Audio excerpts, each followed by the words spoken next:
Originally released in Japan on July 17th, 2004, and then in the US on January 22nd, 2005, this is the last of the Miramax produced movies before the Viz and Warner Brothers partnership pretty much got the rights back and distributed the movies to, well, today. Destiny Deoxys is my favorite of the Advanced Generation movies, and I'll be getting into the whys later, but for now we have a plot to get to. We start off years ago. I honestly don't know how many years because time is really confusing in this entire franchise.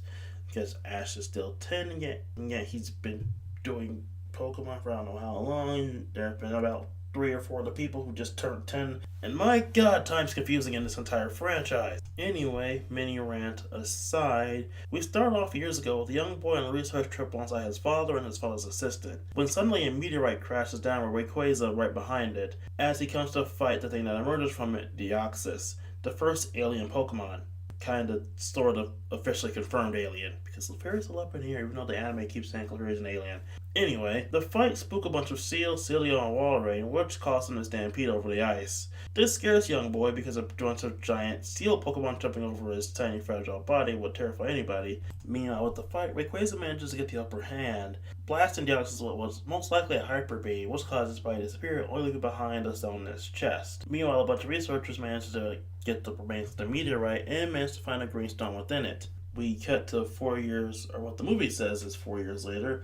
I, of course, call bullshit on that because time is weird in this series, with Ash and friends arriving in Luru City, a highly technological event city where they immediately are greeted by the helper droids who give them all passports for their visit in the city. Instead, we're quickly introduced to various supporting casts, who I will not go into because time. Ash heads to the city's focal point, the battle tower, where he runs across Troy, the older version of that boy from earlier. Due to some shenanigans, the pair end up in a battle with Ash handing him his Torkoal to use in the fight, which they use due to Troy being afraid of Pokemon. Yeah, Ash knows that Troy has been traumatized by Pokemon, and Ash turns himself to helping get over his trauma.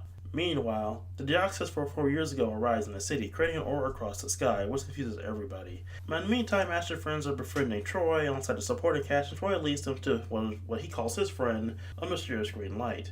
Sensing Deoxys, Rayquaza, still mad for some reason, lies down while Troy's father evacuates the entire city because, well, Rayquaza's coming to wreck shit. Ash and the others get left behind, and Deoxys manages to make duplicates of himself in order to stash the main people in the city, while it creates a force field in order to keep Rayquaza out. Everyone quickly realizes that the power is out and they can't use their Pokeballs. Oh, there's a rant about that coming later.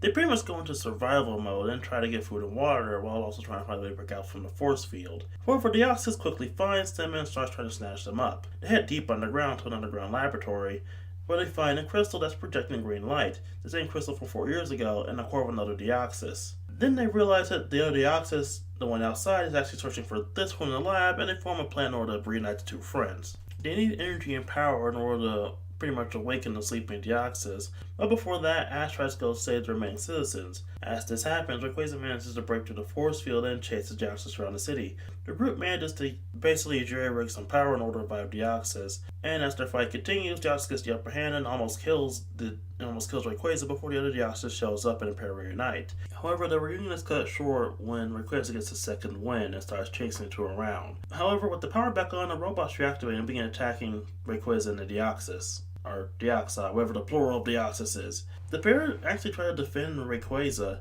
but ultimately end up buried underneath the giant pile of robot cubes. Troy's father, via television screen, manages to tell them that they have to use their passports on the main robot in order to stop all the chaos. However, the main robot is currently on top of a giant pile of robot cubes, so they have to climb the cubes. Ash and Troy rush in to try and stop it, but while trying to climb the tower, they end up almost falling. They're saved by a Munchlax. Yeah, there's been like a Munchlax and a puzzle and Mylan following around the group the whole movie, but they weren't really important, so I didn't really go into them. However, the Munchlax manages to evolve just in time and form a platform for the group.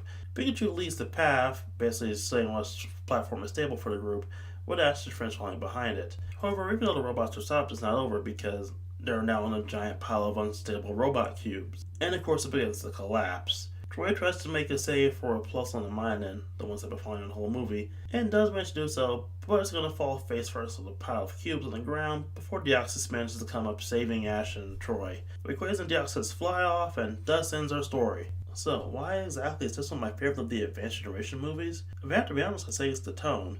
The one was vastly different from anything that's been done in any movie so far, except for maybe you could argue the third movie. I've heard it compared to an old school alien invasion movie, and I'd say that's actually a pretty appropriate comparison.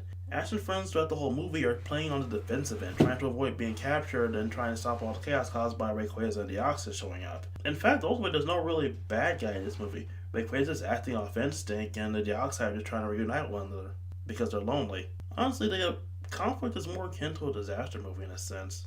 Overall, it's a good movie, and that's why it makes it the best of the Advanced Generation series, which is just full of standard movies to me. But I promised you a rant, didn't I?